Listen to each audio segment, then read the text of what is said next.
আসসালামু আলাইকুম। আমার নাম তাসিন। বর্তমানে পড়ালেখা করছি ঢাকা বিশ্ববিদ্যালয়ের গণিত বিভাগে।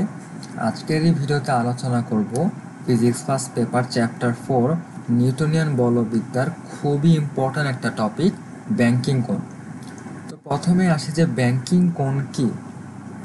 রাস্তায় বাঁক নেওয়ার সময় গাড়ি যাতে ছিটকে গিয়ে কোনো দুর্ঘটনা না পড়ে সেজন্য রাস্তার ভেতরের দিক অপেক্ষা বাইরের দিকটা কিছুটা উঁচু করে তৈরি করা হয়। এটাই হলো ব্যাংকিং কোণ।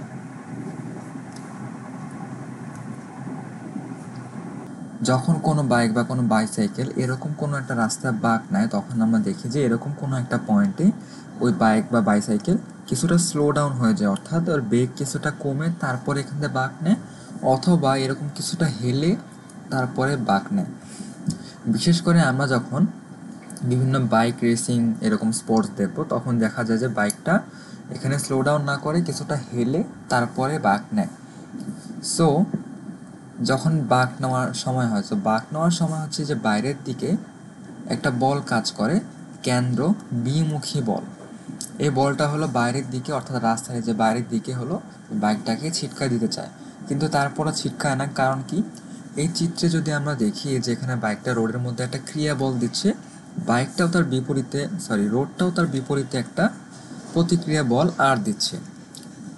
সো এখানে যদি আমরা এক্স অক্ষ আর ওয়াই অক্ষ উপাংশে ভাগ করি তাহলে ওয়াই অক্ষের এখানে উপাংশ হচ্ছে আর কস থিটা, যেহেতু থিটা হচ্ছে ওয়াই অক্ষের সাথে, আর এখানে এক্স অক্ষ বরাবর হচ্ছে আর সাইন থিটা, আর এখানে হলো এফসি কাজ করতেছে। এই যে এখানে বাইকটা বাঁক নিল, বাঁক নেওয়ার কারণে এখানে এক্স অক্ষ বরাবর একটা কেন্দ্রমুখী বলের সৃষ্টি হয়। এই কেন্দ্রমুখী বলে আর সাইন থিটার কারণেই এটা এখানে ব্যালেন্স থাকে।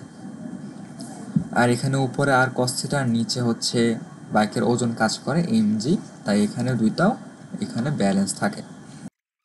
এখানে কেন্দ্র বিমুখী বল বা এমভি স্কোয়ার বাই আর, কেন্দ্র বহির্মুখী বলের মান হচ্ছে এমভি স্কোয়ার বাই আর, আর এখানে এক্স অক্ষ বরাবর আর সাইন থিটা।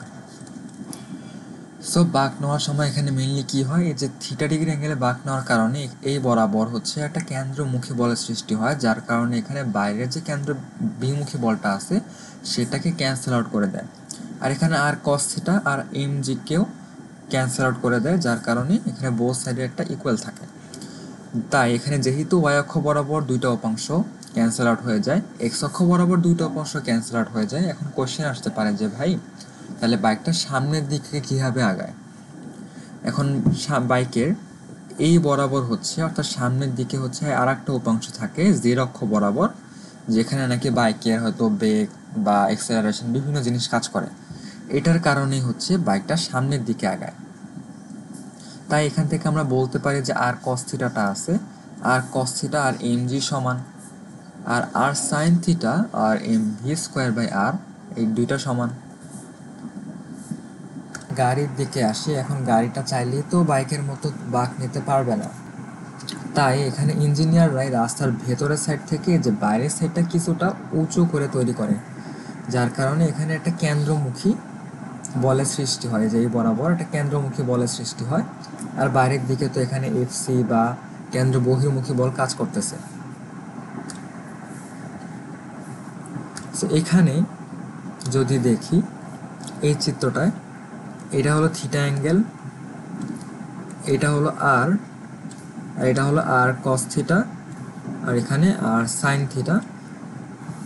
সো এখানে আর সাইন থিটা যেটা আছে, এই যে এটা হলো রাস্তা, এখানে রাস্তা এইচ উচ্চতা, এখানে রাস্তাটাকে হলো এইচ উচ্চতায় উঠানো হয়েছে, আর এ হলো থিটা ডিগ্রি অ্যাঙ্গেল। সো এখানে এ বরাবর কাজ করছে হচ্ছে কেন্দ্র বহির্মুখী বল, যেটা নাকি M V square by R, M V square by R, আর কেন্দ্রমুখী বল এখানে আর সাইন থিটা, আর এখানে ওয়াই অক্ষ বরাবর হচ্ছে আর কস থিটা, আর নিচে হচ্ছে এমজি। এখান থেকে আমরা বলতে পারি যে এই যে আর সাইন থিটা আছে,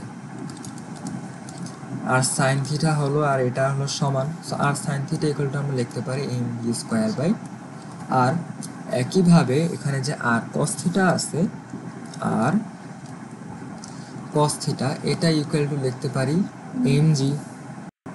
এইবার এটাকে যদি 1 নং সমীকরণ আর এটাকে 2 নং সমীকরণ ধরি, তাহলে 1/2, 1 আর 2 যদি এবার ভাগ করি তাহলে r sin theta / r cos theta.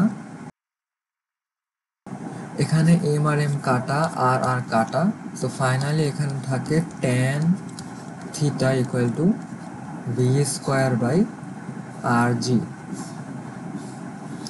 So এখান থেকে আমরা এই ফর্মুলাটা মনে রাখবো।